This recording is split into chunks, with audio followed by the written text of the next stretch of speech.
How to pause location on Life360 without anyone knowing. Hey everybody, welcome back to our channel. In today's video or in today's guide, I'll be showing you the procedure to pause location on Life360 without anyone knowing or noticing. So to do this procedure, you just have to follow the simple steps. Now, first thing, to pause your location in Life360. Now, the simplest method is to enable airplane mode on your phone. So you just have to swipe down and then go to the airplane mode or the flight mode section and make sure to toggle it on, and this will temporarily disable your phone's ability to send locations update to the app, effectively pausing your location sharing without notifying other groups.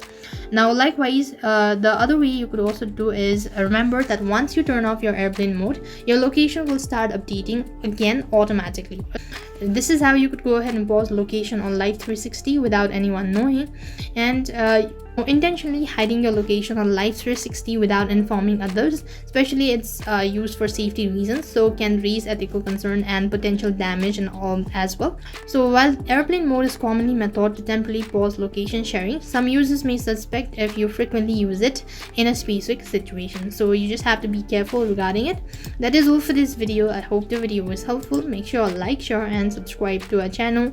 Thank you for watching. See you in the next video.